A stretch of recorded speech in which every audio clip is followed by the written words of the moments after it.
আসসালামু আলাইকুম। কেমন আছেন সকলে? বিষয়টা হয়ে গেছে কি, সর্ষের মধ্যে ভূত। সর্ষে দিয়ে যে ভূত তাড়াবেন, সর্ষের মধ্যেই তো ভূত, তাড়াবেন কি করে? আবার কথা আছে না যে গোড়াতেই তো সমস্যা, তাহলে আপনার সমাধানটা আসবে কিভাবে?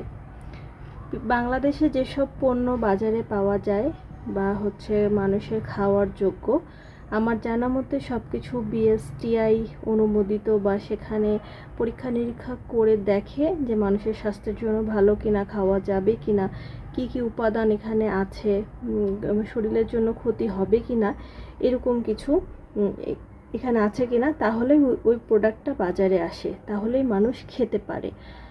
তো প্রথমে আসলো কি, যে হলো পেস্ট। পেস্ট তাও ভালো, পেস্ট মানুষ কেউ খায় না, ব্রাশ ট্রাশ করে ফেলে দিই। তারপরে বের হলো কি যেন, তেল।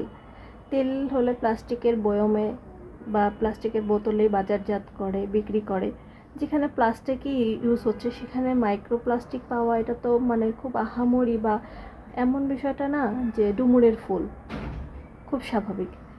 আবার আমরা হলাম সেই বাঙালি, যে বাঙালি সকালে হোটেলের নাস্তাটা প্লাস্টিকে করে নিয়ে আসি, গরম খাবার প্লাস্টিকের বাটিতে বা মেলামাইনের বাটিতে ঢেলে খাই। আমরা হলাম সেই বাঙালি। আবার কিছু কিছু এমন পাবলিক যে পোস্ট করে ফেসবুকে, যারা প্রতিদিন সকালে হোটেল থেকে খাবার কিনে আনে, ওই পলির মধ্যে গরম গরম খাবার কিনে আনে, মাইক্রোপ্লাস্টিক আবার তেলের মধ্যে খোঁজে, এমন একটা পোস্ট করছে। সব থেকে বেশি হাস্যকর, শুধু তেল টুথপেস্ট না, এখন আবার শুনতেছি চিনির মধ্যেও নাকি পাওয়া যাচ্ছে।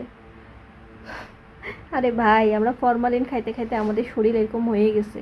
চিনি, টুথপেস্ট, চাল, ডিম, এগুলা ব্যাপার না, কোনো কিছুই ব্যাপার না। মেডিসিনেও পাওয়া যায়, আমরা জানি, আমরা জেনে শুনেই খাচ্ছি রে ভাই। প্যানিক হওয়ার কিছু নেই। আর সব থেকে মজার ব্যাপার হচ্ছে, বিএসটিআই অনুমোদিত খাবারের মধ্যে মাইক্রোপ্লাস্টিক পাওয়া যাচ্ছে। তাহলে বিএসটিআই এর আমার তো মনে হয় যে মেশিনটাতেই সমস্যা। মেশিনটা পরীক্ষা নিরীক্ষা করলেই দেখা যাবে যে বিএসটিআই এর মেশিনটাতেই সমস্যা। যে টাকা দেয় তার পণ্য ভালো, যে টাকা দেয় না তার পণ্য খারাপ। না হলে বিএসটিআই অনুমোদিত পণ্যের মধ্যে মাইক্রোপ্লাস্টিক পাওয়া যায় কি করে দেশের মধ্যে? এটা কি বিনা অনুমোদিত? অবৈধ মাল পাওয়া যাচ্ছে, অবৈধ মালের ভিতরে, অবৈধ তেলের ভিতরে, অবৈধ টুথপেস্টের ভিতরে? অবশ্যই না, তাই না? সব কিছু বৈধ প্রোডাক্টের ভিতরেই পাওয়া যাচ্ছে। এখন আমার মনে হয় কি, যে ওই বিএসটিআর ওই মেশিনটাই সবার সামনে একেবারে লাইভ নিউজ হবে, সেখানে পরীক্ষা নিরীক্ষা করতে হবে, যে মেশিন দিয়ে এইসব পরীক্ষা নিরীক্ষা করে বাজারে পণ্যগুলো ছাড়া হয়। বলে না যে গোড়াতেই তো গলদ, বাকি রাস্তা যাবে কি করে? তো এতদিন ধরে তো গোড়াতেই গলদ ছিল, যেখান থেকে অনুমোদিত হয়ে পাশ হয়ে বাজারজাতকরণ করবে সেখানেই সমস্যা। তাহলে আর কি বলবো, বিষয়টা পুরো হাস্যকর। বলে চোর চুরি করে আসে, বলতেছে যে ওই বাড়িতে চুরি হয়েছে, এরকম না ব্যাপারটা? আমার কাছে তো তাই মনে হচ্ছে।